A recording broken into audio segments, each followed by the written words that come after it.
মুসা পয়গম্বর রাস্তা দিয়ে চলতেছে আল্লাহর সঙ্গে কথা বলার জন্য। ওই তুর পাহাড়ে যখন হেঁটে হেঁটে মুসা নবী যায়, হঠাৎ করে একজন যুবক আল্লাহর বান্দা রাস্তার কিনারায় দাঁড়াইয়া বলে, ও পয়গম্বর মুসা, আপনি আল্লাহর সঙ্গে কথা বলার জন্য যান, তবে আমার একটা বিষয় মালিকের কাছে জিজ্ঞেস করবেন। মুসা নবী ডাক দিয়ে বলে, যুবক, তোমার কি বিষয় জিজ্ঞেস করব? যুবক ডেকে বলে, পয়গম্বর, আল্লাহ আমাকে বড় সম্পদের মালিক বানাইলো, তবে আল্লাহর কাছে বলবেন কি কাজ করলে আমার সম্পদগুলো আস্তে আস্তে কমতে থাকবে।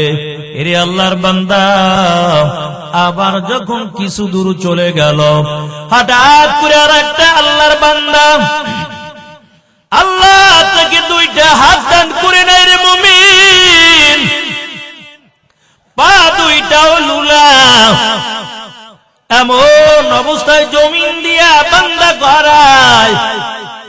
আপনাকে আমাকে কত সুন্দর করে হাত দান করলো, আপনাকে আমাকে আল্লাহ কত সুন্দর করে পা দান করলো। এই জমিনের মধ্যে এমন আল্লাহর বান্দা রয়েছে যাদেরকে আল্লাহ হাত দেয় নাই, আল্লাহ তাদের চক্ষু দেয় নাই, আল্লাহ কত মানুষকে পাগল বানাইয়া ঘুরায়। এরে আল্লাহর বান্দা, ওই যুবক ডেকে বলে, নবী মুসা, আমার হাত দুইটাও লুলা, পা দুইটাও লুলা, তবে আমি পা দিয়াও চলতে পারি না, জমিনের মধ্যে গড়াইয়া গড়াইয়া তারপরে চলি। আল্লাহর কাছে বলবেন, আল্লাহ কেন আমাকে দুনিয়ার জমিনে বেহুদা বানাইল? মুসা নবী বললে, যুবক, ঠিক আছে, তোমার কথাও আমি আল্লাহর কাছে জিজ্ঞেস করব। আবার কিছু দূর যাওয়ার পর একজন বুড়ি মহিলা দাঁড়াইয়া বলে, ও নবী মুসা, আপনি আল্লাহর সঙ্গে কথা বলার জন্য তুর পাহাড়ে যান, তবে আমার একটা বিষয় আল্লাহর কাছে বলবেন। মুসা নবী বলে, বুড়ি মহিলা, কি বলবো? আল্লাহ আমাকে টাকার মালিক বানায় নাই, বাড়ি গাড়ির মালিক বানায় নাই, দুনিয়ার জমিনের মধ্যে বড় কষ্ট করে করে তারপর জীবনটা চালাই। এই ছোট্ট একটা কুড়ের ঘর, এই কুড়ের ঘরের মধ্যে বসবাস করি, তেমন শান্তি দুনিয়ার জমিনের মধ্যে পাই না।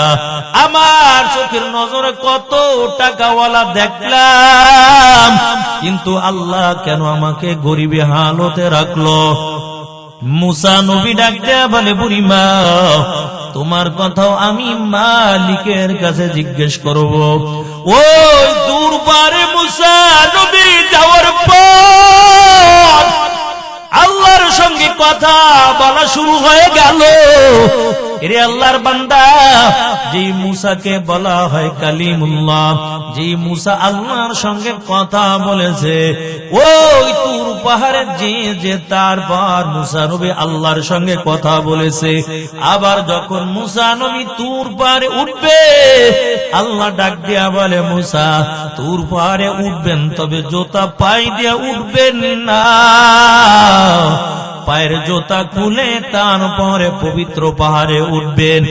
আর আপনার আমার নবী ওই মেরাজে যখন আল্লাহর আরশে কদমটা রাখবেন, পায়ের জুতা খুলবেন, এমন সময় আল্লাহ ডাক দিয়ে বলে, দোস্ত, আপনি পায়ের জুতা খুলবেন না, কারণ আপনার পায়ের জুতার ধুলিতে আমি আল্লাহর আরশ ধন্য হয়ে যাবে। এর নবীর আশিকের দল, ওই মুসা নবী মালিকের সঙ্গে কথা বলতেছে। কথা বলে যখন আবার ফিরে আসবে, মুসা নবী আল্লাহর কাছে ডাক দিয়া বলে, আল্লাহ, তোমার একজন বান্দা জানতে চেয়েছে, তুমি তাকে এত সম্পদের মালিক বানাইছো, তবে কি কাজ করলে তার মালামাল গুলো কমতে থাকবে? আল্লাহ ডাক দিয়ে বলে, রে মুসা, ওই বান্দাকে আমি এত সম্পদের মালিক বানাইলাম, তবে আমার বান্দার সম্পদগুলো কমতে থাকবে। যখন আমার বান্দা আমি আল্লাহর বেশুকুর আদায় করে নিবে, আমার আল্লাহর শুকরিয়া আদায় করবে না, আস্তে আস্তে করে তার মালগুলো কমতে থাকবে। আবার মুসা নবী জানাইয়া দেয়, ওদের মালিক তোমার আর একজন বান্দা জানতেছে, আল্লাহ তুমি তাকে দুইটা হাত দাও নাই, দুইটা পা দাও নাই, হাত লুলা পা লুলা। তোমার বান্দা জমিন দিয়া চলতে পারে না, গড়াইয়া গড়াইয়া তারপর চলে। আল্লাহ কেন এই তোমার বান্দাকে বেহুদা দুনিয়ার জমিনে বানাইছো? আল্লাহ ডাক দেয়া বলে, মুসা আমার বান্দাকে আমি বেহুদা দুনিয়ার জমিনে বানাই নাই। কয় তাই কেন তোমার এই বান্দাকে বানাইছো বলো? কারণ তোমার বান্দা তো দুনিয়া চলতে পারে না, গনাইয়া গনাইয়া তারপর চলে, হাত দুইটাও বড় লুলা, পা দুইটাও লুলা। কেন এত কষ্ট দেওয়ার জন্য বানাইছো? আল্লাহ তাআলা বলেন, মুসা আমার বান্দাকে আমি জাহান্নামে দিয়া আগুন ধরাইব, আমার বান্দাকে আমি বেহুদা বানাই নাই। এই কথা বলার পর আবার মুসা নবী ডাক দিয়া বলে, মালিক ওই বুড়ি মহিলাকে তুমি কেন বানাইছো? যাকে মাল দাও নাই, এমন গরিবী হালতে কেন তাকে দুনিয়ার জমিনে বানাইলাম?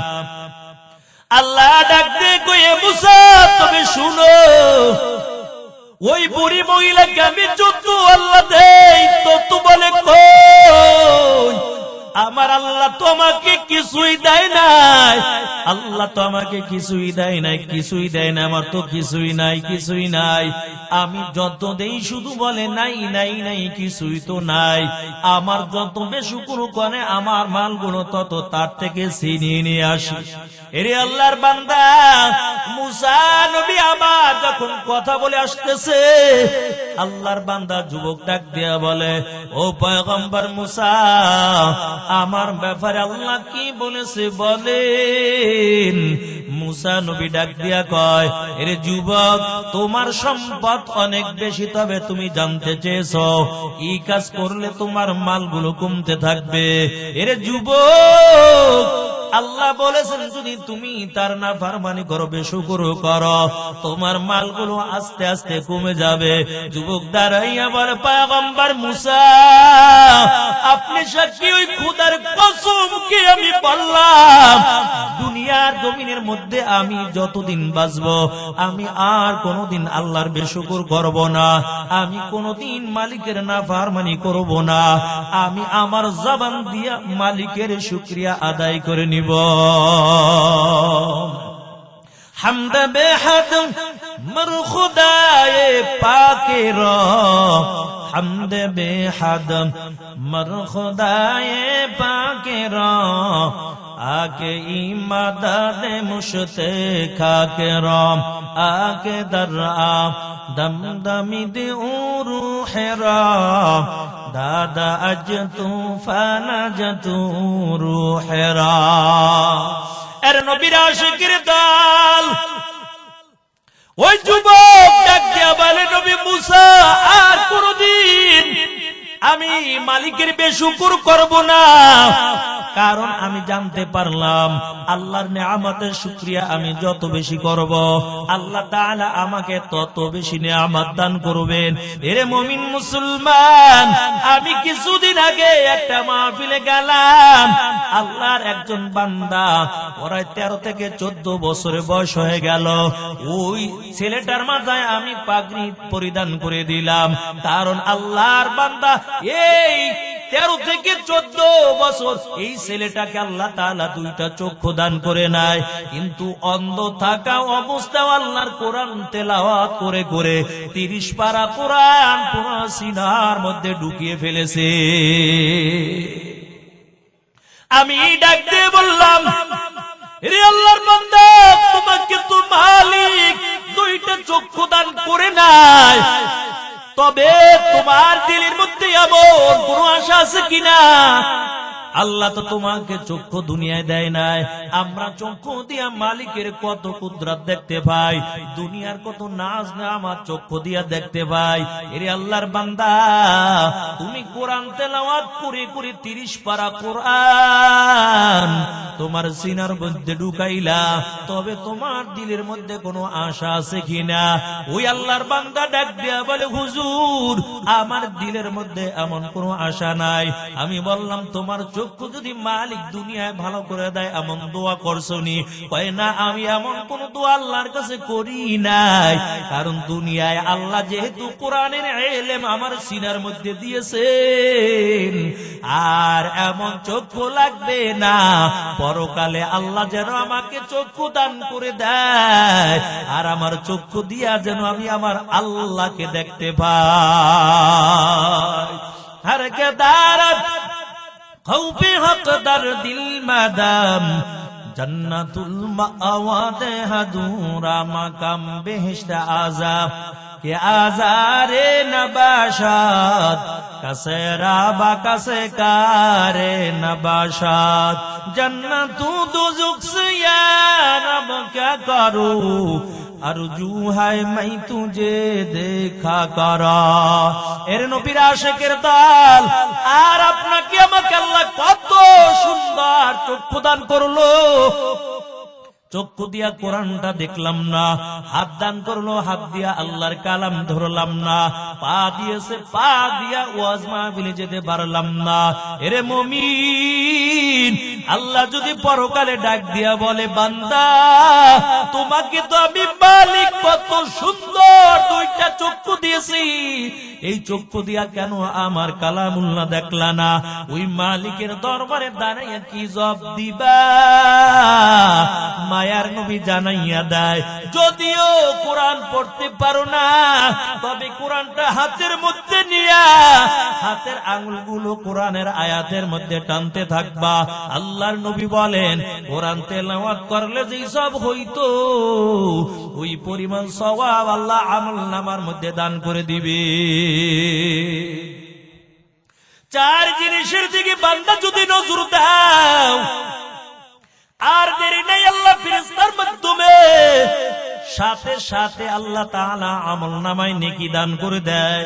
এরে আল্লাহর বান্দা, 1 নাম্বার, কোন মানুষ যখন কোরআনের দিকে নজর দিবে, এই কোরআনের দিকে তাকানোর সাথে সাথে ফেরেশতারা আমলনামায় নেক দান করে দিবে। 2 নাম্বার, ওই যে বাইতুল্লাহ আল্লাহ তাআলার ঘর, ওই বাইতুল্লাহর দিকে যখন বান্দা নজরটা দিবে, সাথে সাথে আল্লাহ আমলনামায় নেক দান করে দিবে। আবার বান্দা বাইতুল্লাহ যাওয়া লাগবে না। 3 নাম্বার, যদি চাও যার ঘরের মধ্যে মা বাবা জীবিত আছে, আল্লাহ নবী বলেন, মায়ের চেহারার দিকেও যদি নেক নজরে তাকাও, একটা কবুল হজের সওয়াব আল্লাহ আমলনামার মধ্যে দান করে দিবে। মায়ের চেহারার মধ্যে নেক নজর দিয়া তাকাইবা, কারণ মা সন্তানের জন্য কত কষ্ট করেছে। দুনিয়া যখন বাচ্চা ভূমিষ্ঠ হবে, মা জীবনের রিস্ক নিয়েছে, কত মা দুনিয়া থেকে বিদায় হয়েও যায়। এরে আল্লাহর বান্দা, দুনিয়ার সকল বিজ্ঞান, সকল ডাক্তার একমত, একটা মানুষের যন্ত্রণা যখন 30 থেকে 35 ডিগ্রি পর্যন্ত বেড়ে যায়, ওই মানুষটা আর দুনিয়া বাঁচা সম্ভব হয় না। আর একটা মা যখন প্রসব বেদনা শুরু হয়, 30 থেকে 35 ডিগ্রি পর্যন্ত বেদনা থাকে না। ওই মায়ের বেদনা এবং শরীরের যন্ত্রণা 50 থেকে 55 ডিগ্রি বেড়ে যায়। এই অবস্থায় দুনিয়ার কোন মানুষ বাঁচতে পারে না, কিন্তু আল্লাহ তাআলা কুদরতি ভাবে বাঁচাইয়া রাখে। এত কষ্ট দেওয়ার পর তারপর আল্লাহ তাআলা দুনিয়ার জমিনে বাঁচাইয়া রাখে। এরে মুমিন, ওই মায়ের পেটের থেকে যখন দুনিয়ার জমিনে আসলাম, আপনি আমি সাধারণ ভাবে আসি নাই। এরে আল্লাহর বান্দা, মায়ের কলিজার মধ্যে পা দুইটা দিয়ে একটা লাথি মাইরা দুনিয়ার জমিনে আসি, তখনও আমার মা চিৎকারের আওয়াজ, মা মনে করেছে আর বুঝি দুনিয়ার জমিনের মধ্যে বাঁচবো না। তখন মায়ের কলিজার মধ্যে লাথি মেরে দুনিয়ায় আসলাম। অথচ দুনিয়ার ভোগ বিলাস আনন্দ উল্লাস পাইয়া ওই মাকে ভুলে যাও, মায়ের কলিজার মধ্যে আঘাত দাও। আল্লাহর নবী জানায়া দেয়, ক্বালান নাবিয়্যু সাল্লাল্লাহু আলাইহি ওয়াসাল্লাম, আল জান্নাতু তাহতা আকদামিল উম্মাহাত। আল্লাহর নবী বলেন, মায়ের পায়ের নিচে তোমার জান্নাত। তবে মায়ের খেদমত করার দ্বারা আল্লাহ তাআলা পরকালে তোমাকে জান্নাতের মেহমান বানাবে। সাহাবায়ে কেরাম বলেন, ও পয়গম্বর, একবার দুইবার নয়, একাধিকবার যদি মায়ের চেহারার দিকে তাকাই। আল্লাহর নবী বলেন, সাহাবায়ে কেরাম শুনো, শুধু একবার আর দুইবার না, এমনকি দৈনিক যদি 100 বার পর্যন্ত ওই মায়ের চেহারার দিকে একটু তাকাও, আল্লাহ তাআলা 100 কবুল হজের সওয়াব আমলনামায় দান করে দিবে। নবীর সাহাবী আলকামা রাদিয়াল্লাহু তাআলা আমার নবীর সঙ্গে চলতো, আমার নবীর কাছে মাঝে মাঝে আইসা বসতো। নবীকে দুইটা চোখ দিয়া আলকামা সরাসরি আমার মায়ার নবীকে দেখছে। ওই আলকামা আমার মায়ার নবীর সঙ্গে সঙ্গে চলতো। কিন্তু যখন আলকামা দুনিয়া থেকে বিদায় হয়ে যাবে, আলকামার মুখটা বাঁকা হয়ে যায়। এত কালিমা পড়ার চেষ্টা করে, জবান দিয়া কালিমা আসে না। সাহাবায়ে কেরাম নবীর কাছে সংবাদ পাঠায়, ও নবী আমার, আপনার সাহাবী আলকামা কালিমা পড়তে চায়, কিন্তু কালিমা জবান থেকে আসে না। আলকামার তো মৃত্যুর সময় বড় কষ্ট হইতেছে। এর নবীর উম্মতের দল ওই সাহাবীরা ডাক দিয়া বলে, ও নবী আমার, আপনি একটু আলকামার বাড়ি আসেন। মায়ার নবী আলকামার বাড়ির মধ্যে চলে গেল। আলকামার কাছে মায়ার নবী বসে গেল। নজর দিয়া দেখতে পায় ওই আলকামার বড় কষ্ট হয়। এরে আল্লাহর বান্দা, আল্লাহর পয়গম্বর ডাক দিয়া কয়, ও সাহাবায়ে কেরাম বলো, আলকামার মা কোথায়? একটু আলকামার মাকে ডাকো। আলকামার মাকে যখন হাজির করানো হয়, রাসূল বলেন, ও আলকামার মা, তোমার সন্তান আলকামা বড় কষ্ট পায়। তোমার সন্তান আলকামা তোমার কলিজার মধ্যে কোনো দুঃখ দিয়েছে কিনা? আলকামার মা ডাক দিয়ে বলে, নবী, আমার কলিজার মধ্যে একটা আঘাত দিয়েছে। আলকামার আমাকে বড় একটা কষ্ট দিয়েছে। মায়ার নবী ডাক দিয়া বলে, ও আলকামার মা, তোমার সন্তানকে মাফ করে দাও, কারণ তোমার সন্তান বড় কষ্ট পাইতেছে। আলকামার মা ডাক দিয়া বলে, নবী আমার, আমার সন্তানের কথা আমি ভুলতে পারবো না। ওই কষ্টের কথা আমি ভুলে যাই নাই। আমার সন্তানকে আমি মাফ করতে পারবো না। আল্লাহর নবী বলে, ও আলকামার মা, তোমার সন্তানকে যদি তুমি ক্ষমা করে না দাও, অন্ধকার কবরে যাওয়ার পর তোমার সন্তান বড় কষ্ট পাবে। আলকামার মা ডাক দিয়া পায়, হুজুর কোনো চিন্তা নাই, আমার সন্তান যদি কষ্ট পায় আমার তাতে কোনো দুঃখ নাই। এর নবীর আসে আল্লাহর নবী বুঝে ফালাইলেন, কারণ আলকামার মায়ের কলিজার মধ্যে বুঝি বড় আঘাত দিয়া ফালাইছে।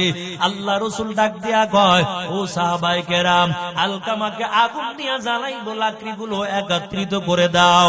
আলকামাকে আগুন দিয়া জ্বালাবো। সাহাবায়ে কেরাম লাকড়িগুলো আইনা একত্রিত করলো। ওদিক থেকে আলকামার মা তাকাইয়া তাকাইয়া দেখতেছে। ডাক দিয়া কয়, নবী আমার, এই লাকড়িগুলো কেন একত্রিত করলেন? কেন এই জায়গার মধ্যে আগুন ধরাইলেন? নবী ডাক দিয়া কয়, ও আলকামার মা, তোমার সন্তান আলকামাকে আগুনের মধ্যে জ্বালাবো, কারণ দুনিয়ার আগুনের চাইতে জাহান্নামের আগুন তো হাজার হাজার গুণ বেশি। আল কারিয়াতু মাল কারিআ ওয়া মা আদরাকা মাল কারিআ ইয়াউমা ইয়াকুনুন নাসু কাল ফারাশিল মাবথুস ওয়া তাকুনুল জিবালু কাল ইহনিল মানফুশ। এরে নবীর উম্মতের দল, কই দুনিয়ার আগুন হাতে লাগলে হাত জ্বলবে, পায়ে লাগলে পা জ্বলে যাবে, কিন্তু জাহান্নামের আগুনের মধ্যে এত পাওয়ার, জাহান্নামের আগুন শরীরের যেই জায়গার মধ্যে লেগে যাবে কলিজা পর্যন্ত বুনা হয়ে যাবে। এরে নবীর উম্মতের দল, তার মায়ায় পরিসর যুবক, আজকে বন্ধু বান্ধবের মায়ায় পরে গুনাহ করো।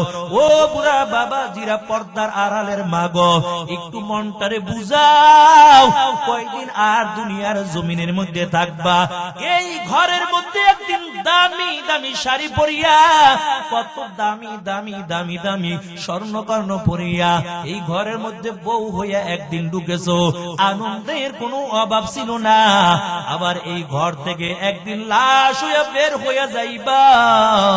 তোমার আমার সন্তানগুলো মৃত্যুর সময় চামেচ দিয়া মুখের মধ্যে পানি দিবে। এরে আল্লাহর বান্দা, আর চিৎকারের আওয়াজ, সন্তানগুলো জমিনের মধ্যে গড়াবে আর বলবে, আমার বাবা বুঝি আর দুনিয়ায় বাঁচবে না, আমার মা বুঝি আর দুনিয়ায় বাঁচবে না, মাকে বুঝি আর মা বলে ডাক দিতে পারবো না। এমন করে করে সন্তানগুলো দুনিয়ার জমিনের মধ্যে গড়াবে। এরে আল্লাহর বান্দা, আর মুখের মধ্যে পানি দেওয়ার চেষ্টা করবে, এই পানি ফোঁটাও গিলতে পারবো না, গাল বেয়ে বেয়ে ভরে যাবে। এরে আল্লাহর বান্দা, ওই মৃত্যুর সময় আজরাইল পায়ের কিনারায় হাজির হইয়া যাবে। আল্লাহর নবী জানাইয়া দেয়, ছোট আকৃতি নিয়ে আজরাইল আসবে না, এমন বড় আকৃতি নিয়ে হাজির হয়ে যাবে যে আজরাইলের পা দুইটা থাকবে জমিনে, মাথা থাকবে আসমানে, চক্ষু দিয়া আগুনের ঝিলকি বের হতে থাকবে। এমন ভয়ঙ্কর আকৃতি নিয়ে হাজির হবে। ওই মৃত্যু ব্যক্তি যখন মাইয়ের যখন দেখবে এত বড় আজরাইল নিয়ে হাজির হয়ে গেল। এরে আল্লাহর বান্দা, শুধু তাই নয়, পচা দুর্গন্ধ একটা নেকড়া নিয়ে তারপর হাজির হবে। এ নবীর উম্মতের দল, দুনিয়ায় কার জন্য পাগল হয়েছে রে বাবা? ওই পচা দুর্গন্ধ নেকড়া নিয়ে হাজির হয়ে যাবে। আজরাইলের বড় আকৃতি দেখার পর রূহটা এমন ভাবে দৌড়াদৌড়ি করবে, 360টা জোড়ার মধ্যে শুধু যাইয়া দৌড়াবে আর লুকাইতে থাকবে। কিন্তু না বাবা না, কোথাও যাইয়া লুকাইতে পারবে না। আস্তে করে আজরাইল পায়ের কিনারে হাজির হবে, পায়ের রগ দুইটা টেনে ছিঁড়ে ফেলবে, পা দুই আর লড়াচড়া করতে পারবে না, রুহটা অন্য অন্য জোড়ায় যাইয়া লুকাইতে থাকবে। আজরাইল এমন আকৃতি যখন ধরবে, বড় মানুষ ভয় পেয়ে যাবে। দেখবেন মৃত্যুর সময় মানুষের চেহারাটা ডানে লুকায়, আবার বাম দিকে নেয়, আবার ডান দিকে নেয়, কারণ তুমি যদিও না দেখো, কিন্তু ওই ব্যক্তি তো আজরাইলকে দেখতেছে। আজরাইল পায়ের কিনারে আইসা পায়ের রগ ছিঁড়ে ফেলবে, হাতের রগগুলো টাস টাস করে ছিঁড়ে দিবে, চোখের রগগুলো টাস টাস করে ছিঁড়ে ফেলবে, হাতের রগগুলো টাস টাস করে ছিঁড়ে ফেলবে। এরে মুমিন, এই চক্ষু দিয়া আর তোমার আপনজন দেখতে পারবা না, এই মুখ দিয়া আর কথা বলতে পারবা না, কারণ মুখের রগগুলো আজরাইল ঠাস ঠাস করে ছিঁড়ে ফেলবে। এই হাত আর নাড়াচাড়া করতে পারবো না, কারণ হাতের রগগুলো আজরাইল ঠাস ঠাস করে ছিঁড়ে ফেলবে। এরে আল্লাহর বান্দা, এই জবান দিয়ে আর কথা বলতে পারবো না, কারণ জবানের রগ ছিঁড়া ফেলাইবে। আজরাইল কাছে আইসা যাবে, দেখবেন মানুষের আগে পা দুইটা অপাস হয়ে যায়, ওই পায়ের রগগুলো যখন ছিঁড়ে দিবে, পা নাড়াচড়া করা যাবে না। আজরাইল একটা ধমক মাইরা ওই রুহটারে এমন একটা তাপা দিয়া যখন আসমানের দিকে উঠাইয়া নিয়ে যাবে, আসমান প্রথম আসমানের দরজা বন্ধ করে দিবে, আওয়াজ দিয়া বলবে, কে তুমি দরজা বন্ধ করলা? এই নাপাক ব্যক্তি রুহটা নিয়ে আসমানে আসতে পারবা না, কারণ এটা তো একটা পচা দুর্গন্ধ রূহ, এই রুহটা দিয়া তো গন্ধ আসে, এই রুহ পচা দুর্গন্ধ রুহ নিয়ে আসমানে আসতে পারবা না, আসমানের দরজা বন্ধ করে দেওয়া হবে। এরে মুমিন মুসলমান, দিলটার একটু বুঝাও, কার জন্য পাগল হয়ে গেছো রে বাবা? এরে যুবক, তুমি আজকে যাকে মহব্বত করো তার মায়ায় পরে চুলটা কাটতেছো। ওই বেদিন বেঈমান কি মহব্বত করো খেলোয়াড়ের মতো, তারপর চুলগুলো কাটো। সেলুনের মধ্যেও গেল বলে, ওই যাওয়ার পর আগে সেলুনালা ডাক দিয়ে বলে, কেমন চুলটা কাটতে চাও? ইঁদুর বান্দর না বিড়ালের মতো কাটতে চাও? তুমি নবীর সুন্নাত তরিকায় চুল কাটতে পারো না, ওই দুনিয়াদার বেঈমানের মতো কাটো, পরকালে তো তার সঙ্গে তোমার হাসর হয়ে যাইবে। আর যদি মায়ার নবীর সুন্নাত তরিকায় চলতা, পরকালে আল্লাহর নবীর পাশাপাশি জান্নাতের মধ্যে থাকতা। এর নবীর আশিকের দান ওই আসমানের দরজা বন্ধ করে দিবে, আজরাইল রূহটা নিয়ে অপেক্ষা করতে থাকবে।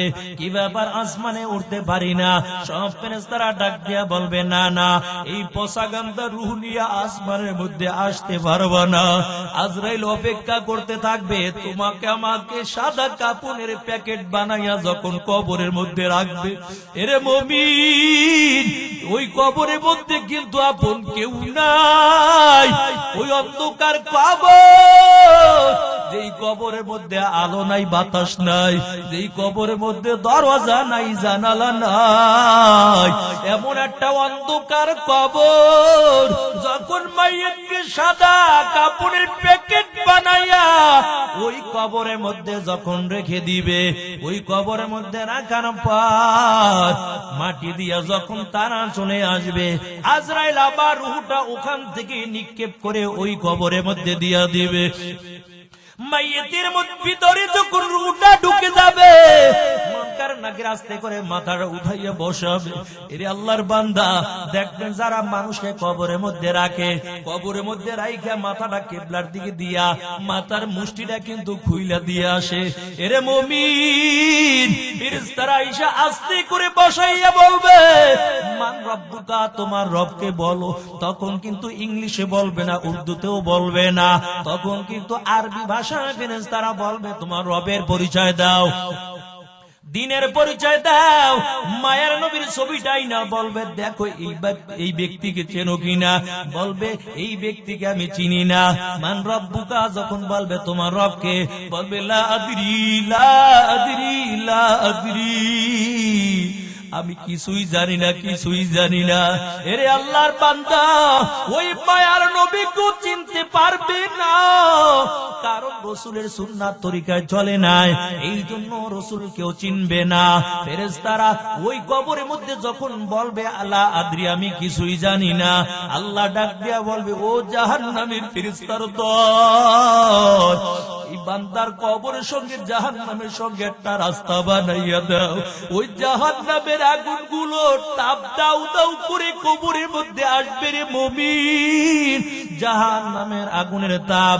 আল্লাহ বলবেন, বান্দার এই তাপে হবে না, কারণ বান্দাকে আমি কত সুন্দর হাত দান করেছিলাম, বান্দাকে আমি কত সুন্দর চক্ষু দান করেছিলাম, এই সাজায় বান্দার হবে না।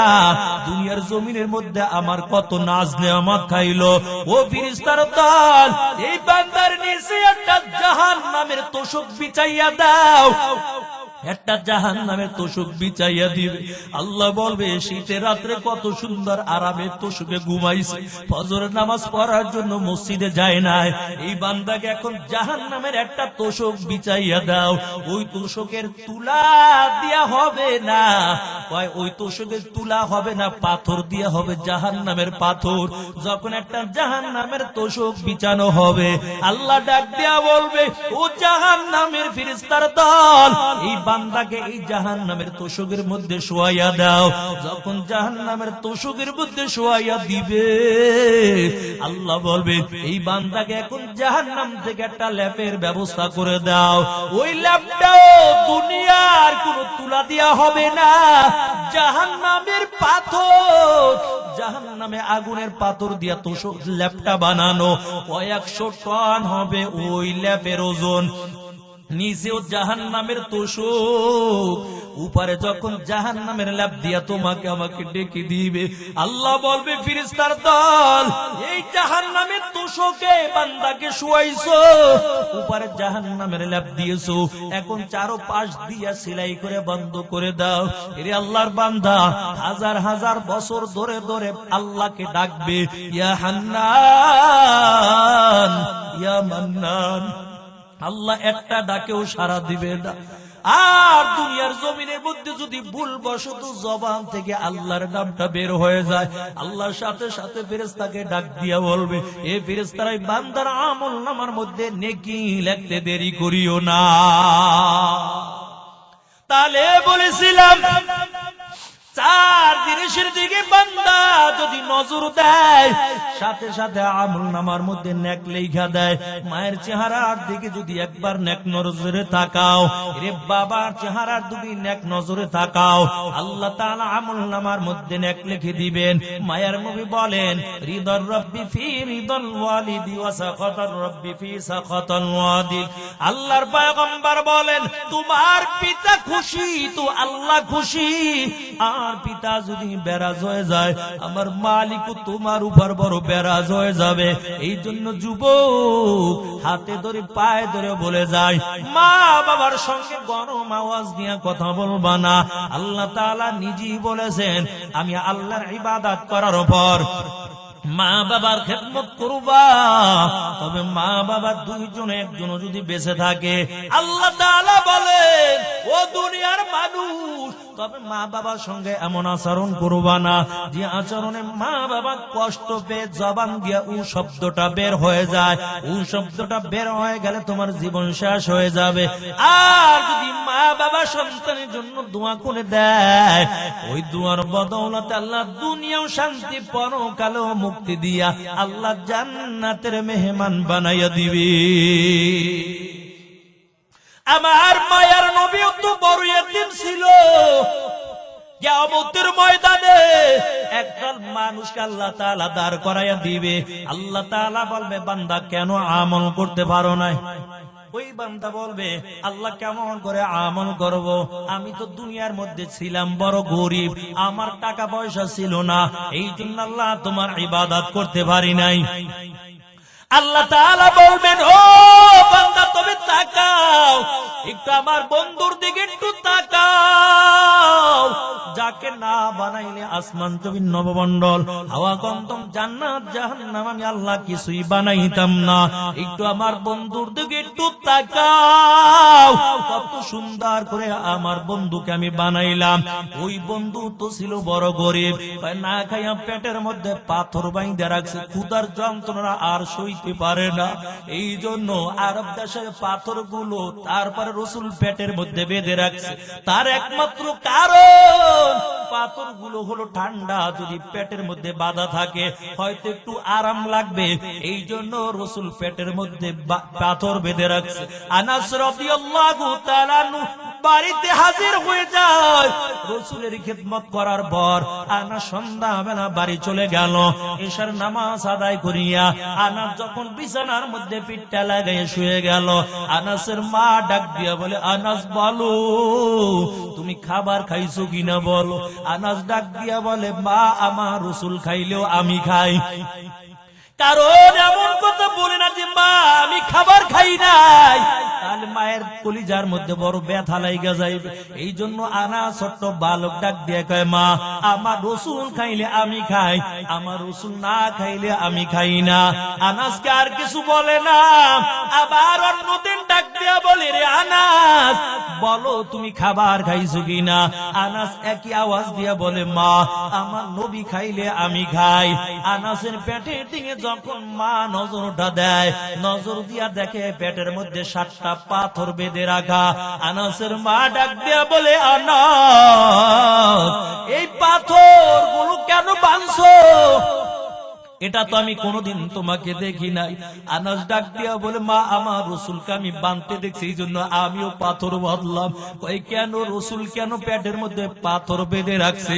ওই আনাস ডাক দিয়া বলে, মা, আমার রসুল 7 দিন পর্যন্ত খাবার পায় না, এই জন্য পেটের মধ্যে 7টা পাথর বাইধা রাখছে। আমার রসুল ক্ষুধার যন্ত্রণা সইতে পারে না, এই জন্য পাথর গুলো পেটের মধ্যে বেঁধে রাখছে। এর নবী, মায়ার নবী, ওই দিনের দাওয়াত দিয়া যখন ফাতেমার ঘরের সামনে হাজির হয়ে গেল, আস্তে করে ডাক দিছে, ফাতেমা ঘরের দরজাটা খুল। ঘরের মধ্যে হইতে আওয়াজ দেয়, কিন্তু ফাতেমা ঘরের দরজা খুলে না। আবার রসুল ডাক দিয়ে বলে, ফাতেমা, আমি তোর বাবা আসছি, একটু ঘরের দরজাটা খুলে দে।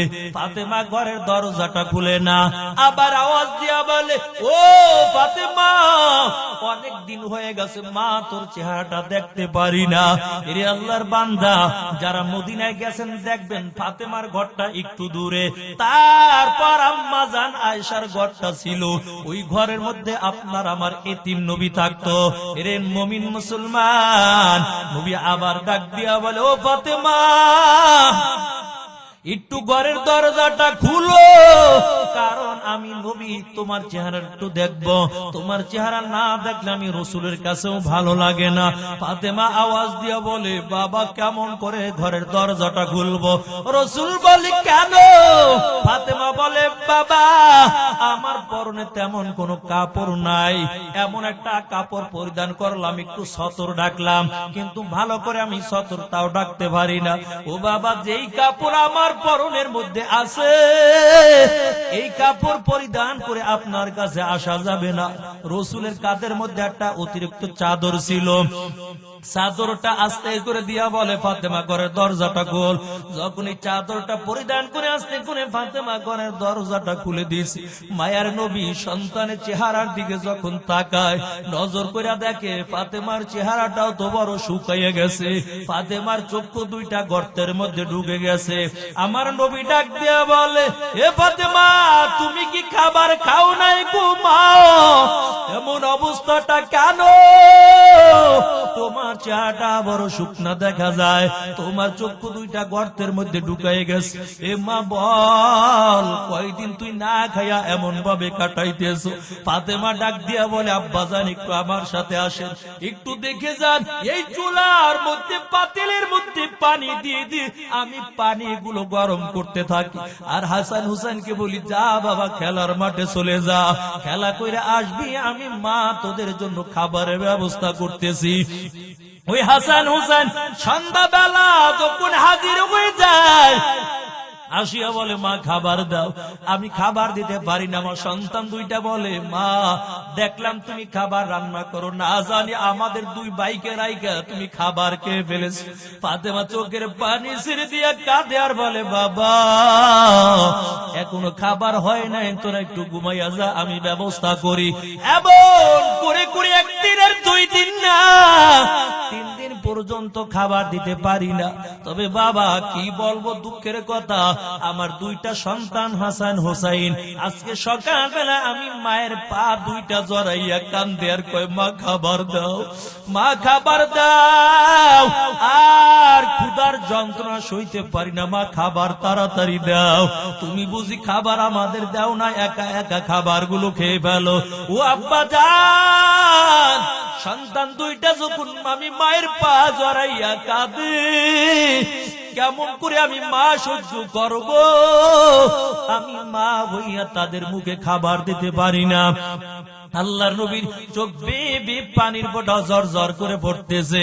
ওদিক থেকে মায়ার নবীর আওয়াজটা পাইয়া হাসান হোসেন 2টা ভাইয়ের ঘুমটা ভেঙে যায়। 2 ভাই আমার রসুলের 2 দিকে বসে রসুলের গলাটা জড়াইয়া বলে, না না, যা, আজকে কিন্তু আপনার মেয়ের বিচার করে তারপরে আপনি যাবেন। রসুল ডাক দিয়া কয়, ও হাসান হোসেন, বল, তোর মা কি অন্যায় করেছে বলো। আমি নবী বললাম, যদি কোনো অন্যায় করে থাকে আমি বিচার করব। হাসান হোসাইন ডাক দিয়া কয়, ও নানা জান, আজকে 3 দিন পর্যন্ত খাবার দেয় না, না খেয়ে পেটটা জমিনের মধ্যে ফালাইয়া তারপর শুয়ে রইছে। বলে নানা, আমরা এই কষ্টের কথা কার কাছে বলবো? আমার মা খাবার দেয় না, আমার পেটটা জমিনের মধ্যে ফালাইয়া 2টা ভাই 3 দিন পর্যন্ত ঘুমায়, আমার রাসূল চোখের পানি ছেড়ে দেয়। হাসান হোসেন ডাক দিয়া বলে, ও নানা জান, আপনার কাছে আমার মায়ের বিচার চাইলাম, কিন্তু আপনি কেন কান্না করেন বলেন? আস্তে আস্তে করে রাসূল পেটের থেকে জামাটা সরায়, আস্তে আস্তে করে জামাটা সরাইয়া ডাক দিয়া বলে, হাসান হোসেন দেখ, 3 দিন পর্যন্ত খাবার না পাইয়া নানার কাছে বিচার দাও। তোর নানায় তো 7 দিন পর্যন্ত খাবার পায় না, বল তোর নানা কার কাছে বিচারটা নিয়ে যাবে?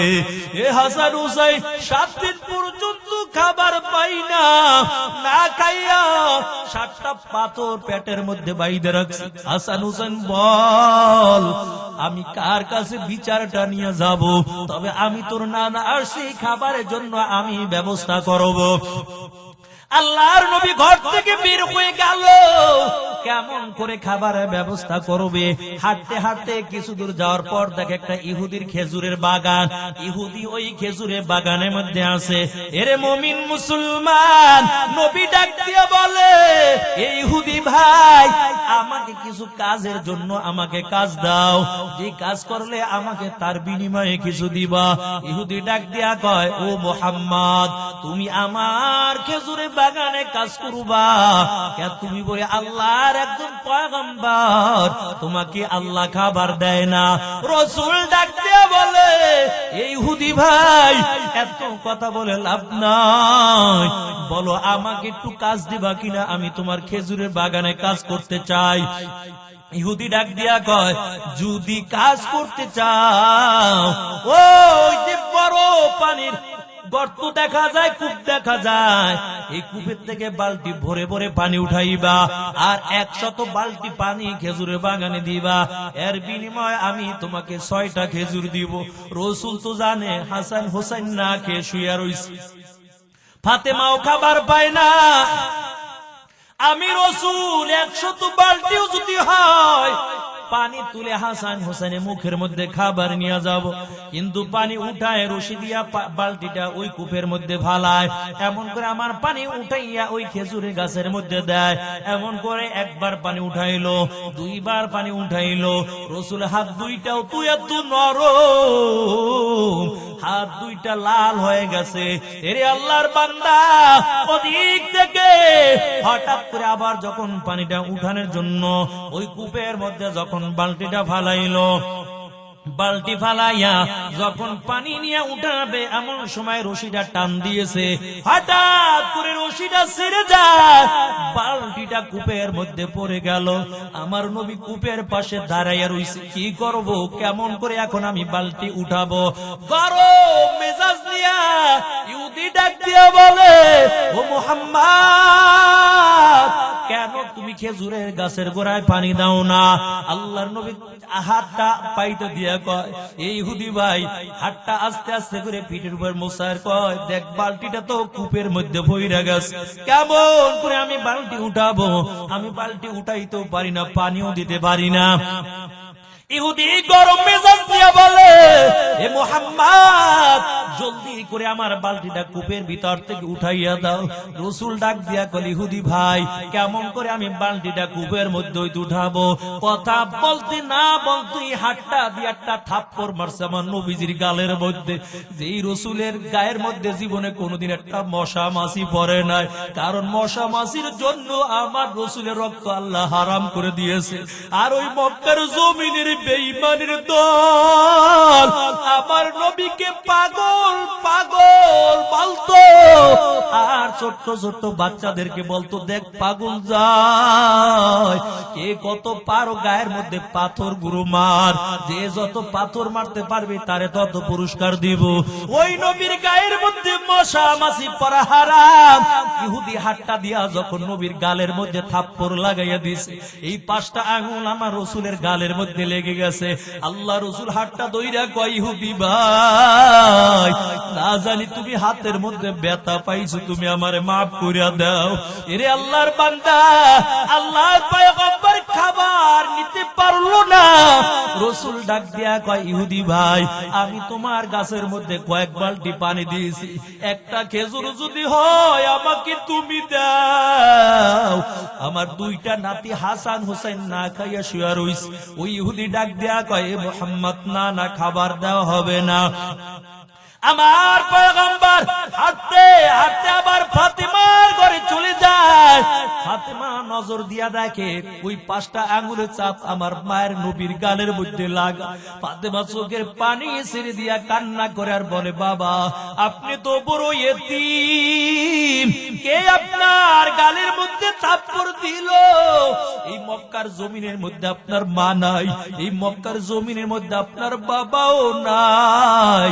দুনিয়ায় আসার পর আপনি বাবাকে বাবা বলে ডাক দিতে পারেন নাই, মায়ের আদরটাও আপনি ভালো করে পান নাই। আপনি তো একজন বড় এতিম। এমন এতিম নবী আমার, পিতা মাতা নাই যে তাহার, তার উপরেও কত মারা মারলো তাকে দুশ্মনে। নবী বিনে কে তারাবে পলসিরাত মিজানে, নবী বিনে কে তারাবে পলসিরাত মিজানে। চলো চলো চলো মুমিন চলো নবীর সন্ধানে, নবী বিনে কে তারাবে পলসিরাত মিজানে। খুদার জ্বালায় নবী জীবন বেদেছিল পেটে পাথর, মাঝে মাঝে কাতর হয়ে পড়ে যেতেন জমিনে। নবী বিনে কে তরাবে পলসিরাত মিজানে, নবী বিনে কে তরাবে পলসিরাত মিজানে। চলো চলো চলো মুমিন চলো নবীর সন্ধানে, নবী বিনে কে তরাবে পলসিরাত মিজানে, নবী বিনে কে তরাবে পলসিরাত মিজানে।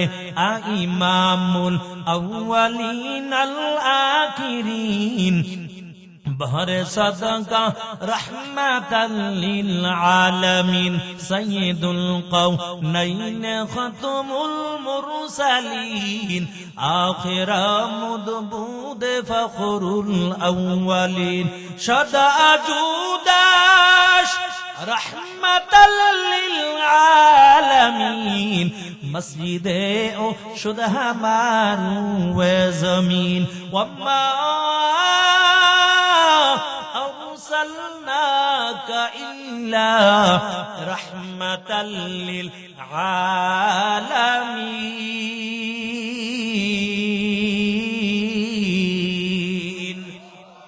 हम सुरातो हम सिरात मुस्तफा, हम सुरातो हम सिरात मुस्तफा, दर तमामी हाले कुन इत्तिबा इत्तिबाए सुन्नते खैरुल बशार, दिन लाज़िम ताबुया भी ऐफसार। मोहम्मद अरबी हाय ओ नबी रास्ते पेशवा, मोहम्मद अरबी हाय ओ नबी रास्ते पेशवा। अल्लामा हुआ उसकी पैदाइश से उजाला, अल्लामा हुआ उसकी पैदाइश से उजाला। शफीउल उमम हमारा नबी रोज क़यामत, शफाअत करेगा अल्लाह की पास गुनाहगार उम्मत, शफाअत करेगा अल्लाह की पास गुनाहगार उम्मत। आवाज दिए देवर अल्लाहु আকবার। এর নবীর উম্মতের দল ফাতেমা চোখের পানি ছেড়ে দিয়া কান্না করে আর বলে, আব্বা জান, কে আপনার গালের মধ্যে এমন ভাবে থাপ্পড়টা দিল? মায়ের নবী কিছুই বললেন না। আবার ফাতেমা ডেকে ডেকে বলে, আব্বা জান, আপনার গায়ের মধ্যে এমন ভাবে কে থাপ্পড় দিয়েছে? আপনি তো বড় এতিমকে আপনার গায়ের মধ্যে আঘাতটা করলো। মায়ার নবী কিছুই বললেন না। হঠাৎ করে ইহুদির অন্তরের মধ্যে এমন একটা কম্পন সৃষ্টি হয়ে গেল, হায়রে আমি কার গালের মধ্যে আঘাতটা করলাম, আমি কার গালের মধ্যে থাপ্পড় মারলাম, যে লোকটার গালের মধ্যে আমি থাপ্পড়টা দিলাম আমাকে একটু ধমক দিয়াও কথা বললো না, আমার সঙ্গে একটু চোখ রাঙাইয়াও কথা বললো না, আমার হাতটা ধইরা আবার বলে, ইহুদি তুই মনে কষ্ট নিস না, এটা তো সাধারণ কোনো মানুষ হবে না, এতকাল যার বিরোধিতা করলাম, এতকাল যাকে বিশ্বাস করি নাই, তবে এখন খাঁটি দিলে বিশ্বাস করে নিলাম, এটাই হবে আখিরি পয়গম্বর মুহাম্মাদুর রাসূলুল্লাহ সাল্লাল্লাহু আলাইহি ওয়াসাল্লাম। ইহুদি হঠাৎ করে এমন খেয়াল যখন অন্তরের মধ্যে চলে আসলো, আর দেরি করে নাই, হাতটা একটা দাও দিয়া হাতটা একটা কাঠের মধ্যে রেখে হঠাৎ করে কোপ দিয়া হাতটা কাইটা ফেলাইছে। কয় যে হাত দিয়ে আমি নবীর গালের মধ্যে থাপ্পড় মারলাম, এই হাত আর আমি দুনিয়ায় রাখতে চাই না, ওই হাত আমি কেটে ফেলবো, কারণ নবীর গালের মধ্যে হাত দিয়া আঘাত করছি, এই হাত আর রাখতে চাই না, কারণ হাতের দিকে তাকাইলে তো আমার মনে বইরা যাবে, এই জন্য হাত আর আমি রাখবো না। হাতটা কাইটা একটা ব্যাগের মধ্যে থলার মধ্যে লইয়া আস্তে আস্তে করে ওই নবীর ঘরের কিনারায় যাইয়া দাঁড়ায়, আর নবীরে যাইয়া করুণ সুরে ডাক দিছে, নবী কই? নবী হঠাৎ আওয়াজ পাইয়া ঘরের দরজার সামনে হাজির হয়ে গেল, কান্না চোখে বলে, ও নবী আমি হাত দিয়ে আপনাকে থাপ্পড় মারছি, আপনি আমাকে মাফ করে দেন, আর দেরি করবেন না, আমি কালিমা পড়ার জন্য আপনার ঘরের দরজার সামনে হাজির হয়ে গেছি, ও নবী আমার আপনি আমাকে মাফ করে দিবেন, আর আপনি আমাকে কালিমা পড়াইয়া মুসলমান বানাইয়া দেন। মায়ার নবী নজর করে দেখতে পায় হাত বেবে রক্তের ফোঁটা জমিনের মধ্যে পড়ে। রাসূল ডাক দেয়া বলে, ইহুদি ভাই তোমার হাতটা কই? কেন হাত দিয়া রক্ত পড়ে? তুমি কি অ্যাক্সিডেন্ট করছো নাকি? ইহুদি ডাক দেয়া বলে, নবী এই হাত দিয়ে আপনার গালের মধ্যে থাপ্পড় লাগাইছি, এই হাত আমি রাখতে চাই না, হাতটা কাইটা এই যে একটা থলাই করে নিয়ে আসি, ও নবী আমার যে আঙ্গুলগুলো যে হাতটা আপনার গালের মধ্যে লাগছে ওই হাত আমি রাখতে চাই না, হাতটা কাইটা ফেলাইছি। রাসূল বলে, কি সর্বনাশ করছো, কেন হাতটা তুমি কাটলা? ওই কাটা হাতটা আমার কাছে দাও। যখন রাসূলের কাছে হাতটা দেয়, রাসূল মুখের থেকে একটু লালা নিয়া ওই জায়গার মধ্যে যখন লাগাইয়া দেয়, আর হাতটা আস্তে করে যখন লাগায়, আগের মতন আবার হাতটা ভালো হয়ে যায়। কাদের কুদরতদারি বরকামাল আনতা রব্বি আনতা হাসবি যুল জালাল, তুই কাদের জলিলুল্লাহ জাহাদার বহরহালে তুই মেরা নিগাদার। সমস্ত ক্ষমতার মালিক কি আওয়াজ দিয়া বলে, এর নবীর উম্মতের দাস। তাহলে বলতেছিলাম চার জিনিসের দিকে তাকাইনি আমল নামায় নেকি দান করে দেয়। এক নাম্বার কোরআনের দিকে যদি নজর দেয়, আমল নামার মধ্যে আল্লাহ নেকি দান করে দেয়। দুই নাম্বার ওই বাইতুল্লাহর দিকে যদি কেউ নজর দেয়, আল্লাহ তাআলা আমল নামার মধ্যে নেকি দান করে দেয়। তিন নাম্বার যদি কোন সন্তান মায়ের চেহারার দিকে নেক নজরে তাকায়, আল্লাহ তাআলা সাথে সাথে আমল নামার মধ্যে নেকি দান করে দেয়। তবে যুবক ব্যস্ত হয়ে গেল। জোনায়েদ বাগদাদী ডাক দিয়া বলে, যুবক তুমি মাত্র আসছো, আবার কেন তাড়াতাড়ি যাওয়ার জন্য ব্যস্ত হয়ে গেলাম? ওই খ্রিস্টান যুবক ডাক দিয়া বলে, এ জোনায়েদ তুমি শুনো, তোমাকে আমি বড় মহাব্বত করি, বড় ভালোবাসি, তবে শুনো আজকে আমাদের খ্রিস্টানদের বড় একটা মজলিস হবে। এই খ্রিস্টানদের মজলিসের মধ্যে আমাদের খ্রিস্টান পাদ্রী হাজির থাকবে, হাজার হাজার শ্রোতার দল ওই মজলিসের মধ্যে হাজির থাকবে। জোনায়েদ বাগদাদী ডাক দিয়া বলে, এরে খ্রিস্টান যুবক, আমি তোমার সঙ্গে ওই জায়গার মধ্যে যেতে চাই। খ্রিস্টান যুবক ডাক দিয়ে বলে, না না, ওই জায়গার মধ্যে কোনো মুসলমানের সন্তান যেতে পারে না, কারণ যদি কোনো মুসলমানের সন্তান যায় তাকে বন্দী করে শাস্তির ব্যবস্থা করে রাখা হয়। জুনায়েদ বাগদাদী ডাক দিয়া বলে, আমাকে নিয়ে চিন্তা করা লাগবে না, কারণ মুসলমানের দুনিয়ার জমিনে কেউ নাই, তবে মুসলমানের সঙ্গে আল্লাহ আছে। খ্রিস্টান পাদ্রী ডাক দিয়া বলে, এ জুনায়েদ, তবে শুনো, তুমি জেলে তুমি যদি যাও তাহলে তোমাকে বন্দী করে রাখবে। জুনায়েদ বাগদাদী বলে, কোনো চিন্তা লাগবে না। ওই মজলিসের এক কোণার মধ্যে জুনায়েদ বাগদাদী ছোট্ট বালক বসে গেল। খ্রিস্টান পাদ্রী বড় দামি সিংহাসনের মধ্যে বসে গেল। হঠাৎ করে জবানটা নাড়ায়, ঠোঁটটা নাড়ায়, কিন্তু জবান দিয়া কোনো কথা বের হয় না। খ্রিস্টান পাদ্রী কথা বলতে চায়, কথা বের হয় না। হাজার হাজার শ্রোতা ডাক দিয়া বলে, ও খ্রিস্টান পাদ্রী, তবে আপনি কেন আমাদের উপদেশটা দেন না? আপনি একটা উপদেশ দিবেন, আমরা সারা বছর মেনে নিব। খ্রিস্টান পাদ্রী ডাক দিয়া বলে, ও শ্রোতার দল, আমিও উপদেশ দিতে চাই, আমিও কথা বলতে চাই, কিন্তু কেমন জানি আমার জবান দিয়া কথা বের হয় না। তার একমাত্র কারণ, এই মজলিসের মধ্যে একজন খাঁটি মুসলমানের সন্তান আছে, যেই মুসলমানের সন্তান থাকার কারণে আমি কথা বলতে চাই, কিন্তু আমার জবান দিয়া কেমন জানি কথা বের হয় না।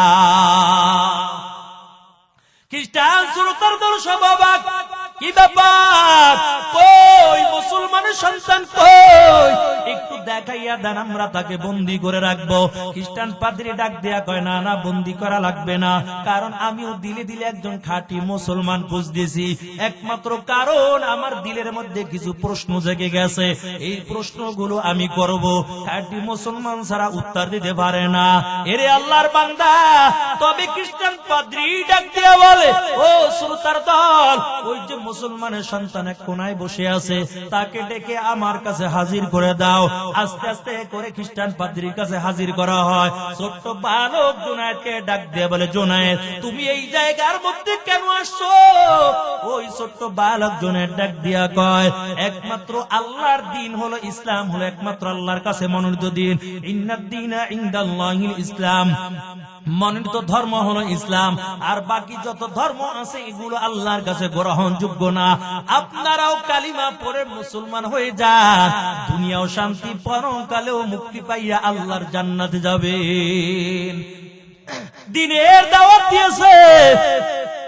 ওই খ্রিস্টান পাদ্রী ডাক দিয়ে বলে, ও মুসলমানের সন্তান, তুমি আমাকে ইসলামের পথে ডাকো, বেশ ভালো কথা, তোমার অধিকার আছে, তবে আমি কিছু প্রশ্ন করব, আর তোমাদের উলামায়ে কেরামদেরকে ডাকো।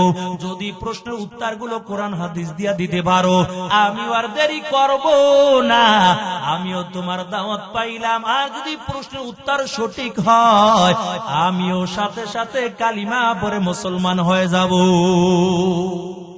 জুনায়েদ বাগদাদী রাহমাতুল্লাহ আলাইহি শত শত উলামায়ে কেরামকে হাজির করলেন।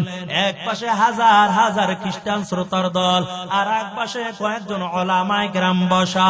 হঠাৎ করে দামি সিংহাসনের মধ্যে বসার পর ওই খ্রিস্টান পাদ্রী ডাক দেয়া বলে, ও মুসলমান উলামায়ে কেরাম, শুনো, আমি কিছু প্রশ্ন করব, যদি উত্তর দিতে পারো আমি দেরি করব না, কালিমা পড়ে মুসলমান হয়ে যাব। আর যদি উত্তর দিতে না পারো, আমি তোমাদের বন্দী করে শাস্তির ব্যবস্থা করব। সব মুসলমান একমত হয়ে গেল। হঠাৎ করে খ্রিস্টান পাদ্রী ডাক দিয়া বলে, ও মুসলমান উলামায়ে কেরাম, তবে আমার এক নাম্বার প্রশ্ন, বলো আল্লাহ এখন কি করে? 2 নাম্বার প্রশ্ন, বলো আল্লাহ কোন দিকে তাকানো? 3 নাম্বারে বলো কোন জায়গার মধ্যে সূর্যের আলো একবার পড়েছে, আর কিয়ামতের আগে ওই জায়গার মধ্যে সূর্যের আলো পড়বে না? 4 নাম্বারে বলো কোন কবর, যে কবর ছিল জিন্দা, কবরের মধ্যে যিনি ছিল তিনিও ছিল জিন্দা, আবার জিন্দা কবরটা চলাফেরা করেছে। 5 নাম্বারে বলো কোন কয়েদখানা, যেই কয়েদখানার মধ্যে আলো নাই, যেই কয়েদখানার মধ্যে বাতাস নাই, যেই কয়েদখানার মধ্যে কোনো অক্সিজেন নাই, তারপর আল্লাহ কয়দিকে জিন্দা রেখেছে? প্রশ্ন কয়টা হইল? পাঁচটা হইল। 1 নম্বরে বলো আল্লাহ কি করে, 2 নম্বরে আল্লাহ কোন দিকে তাকাইয়া রইছে, 3 নম্বরে কোন জায়গায় সূর্যের আলো জীবনে একবার বর্ষা আর পড়বে না, 4 নম্বরে কোন কবর জিন্দা, কবরের বাসিন্দাও জিন্দা, আবার জিন্দা কবরটা চলাফেরা করছে। 5 নম্বরে বলো কোন কয়েদখানা, যে কয়েদখানার মধ্যে আলো নাই, বাতাস নাই, কোনো অক্সিজেনের ব্যবস্থা নাই, তারপরে আল্লাহ কয়দিকে জিন্দা রেখেছে, এটা কোন কয়েদখানা বলো। সব মুসলমান উলামায়ে কেরাম মাথাটা নিচু দিয়া বসে আছে আর বলে কেমন করে এখন বলবো আল্লাহ এখন কি করে, কেমন করে বলবো আল্লাহ কোন দিকে তাকাইয়া রইছে। এরে মুমিন, উলামায়ে কেরাম দিলটা মালিকের সঙ্গে লাগাইয়া দিলটা খুলে আল্লাহর কাছে দোয়া করে আর বলে আল্লাহ আমাদের আমল ইলম তুমি দান করে দাও, আমাদের কোনো যোগ্যতা নাই, আল্লাহ তুমি আমাদের যোগ্যতা দান করে দাও আল্লাহ। তবে আমরা ইতিহাস পড়ে জানি যুগে যুগে মুসলমানের বিজয়ের মালাটা পরাইছো। এরে আল্লাহর বান্দা, এমন করে করে উলামায়ে কেরাম দোয়া করতেছে, আল্লাহ তো দোয়া কবুল কইরা ফলাইছে। হঠাৎ করে মজলিস থেকে ছোট্ট বালকটা দাঁড়ায়া কয়, ও মুসলমান উলামায়ে কেরাম, তবে শুনো তোমাদের কোনো চিন্তা করা লাগবে না, এই খ্রিস্টান পাদ্রীর 5টা প্রশ্নের উত্তর দেওয়ার জন্য আমি মুসলমানের সন্তান জোনায়েদ একাই যথেষ্ট। আল্লাহু আকবার।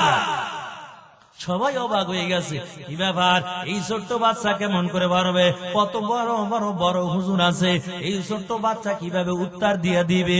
আল্লাহ দেখায় বড় কিছু লাগবে না, ছোট্ট জিনিস দিয়া আল্লাহ তাআলা দেখাইবে। দেখেন না ফেরাউনরে মারার জন্য কোনো এমন কি কোনো বিমান লাগে না, কোনো অস্ত্র লাগে না, কোনো রাইফেল লাগে না, বন্দুক লাগে না, কি লাগছে, ওই নমরুদরে মারার জন্য ছোট্ট একটা ল্যাংড়া মশাই যথেষ্ট, আর কিছু বেশি লাগে না, এটা ল্যাংড়া মশা দিয়ে সাইজ করছে। এর নবীর আশিকের দল খ্রিস্টান পাদ্রী ছোট্ট বালককে কাছে ডাকছে, ডাইকা কই বালক পারবা, ইনশাআল্লাহ পারবো। মুসলমান যদি কোনো কাজ করে, কাজ করার ইরাদা করার আগে বলবে ইনশাআল্লাহ, আল্লাহ এই কাজের মধ্যে বরকত দিবে, ওই কাজ বান্দার জন্য সহজ করে দিবে। ছোট্ট বালক ডাক দিয়ে বলে ইনশাআল্লাহ পারবো।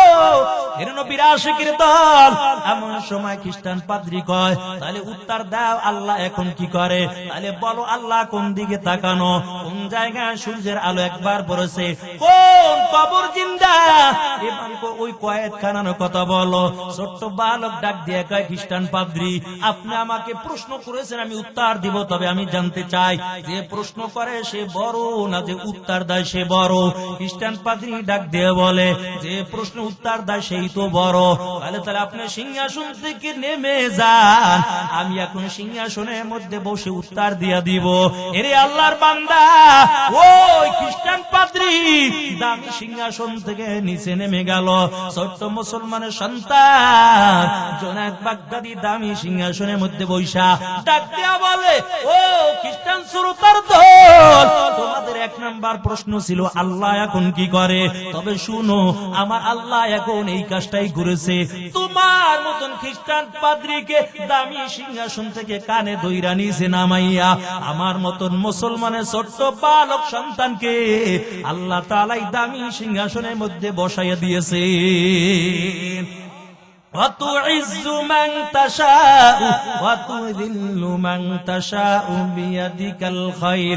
আল্লাহ যাকে চায় তাকে আল্লাহ ইজ্জত দেয়, আবার আল্লাহ যাকে চায় আল্লাহ তারে জোতার পিটা দিয়ে তারপর জমিনে সাইজ করে। কথা বলেন ঠিক কিনা? কয় দুনিয়ার মধ্যে এমন ভাবে থাকবো ক্ষমতা এত তাড়াতাড়ি নিতে পারবা না, কমপক্ষে হইল 41 সাল পর্যন্ত কাটামু, এর আগে ক্ষমতা নেওয়ার নাম গন্ধ লইও না। আল্লাহ কয় দাঁড়া 41 সাল লাগবে না, 24 সালই পিছন দিয়ে পলাইয়া যাওয়ার রাস্তা ভাবি না। পাল্লা রে পালা জলদি পালা, নাইলে তোদের গলে ঝুলবে তালা। পাল্লা রে পালা জলদি পালা, নাইলে তোদের গলে ঝুলবে তালা। হক আসছে বাতিল তো কাঁপছে, ছিনিয়ে নিবে আজ জয়ের মালা। পাল্লা রে পালা জলদি পালা, নাইলে তোদের গলে ঝুলবে তালা।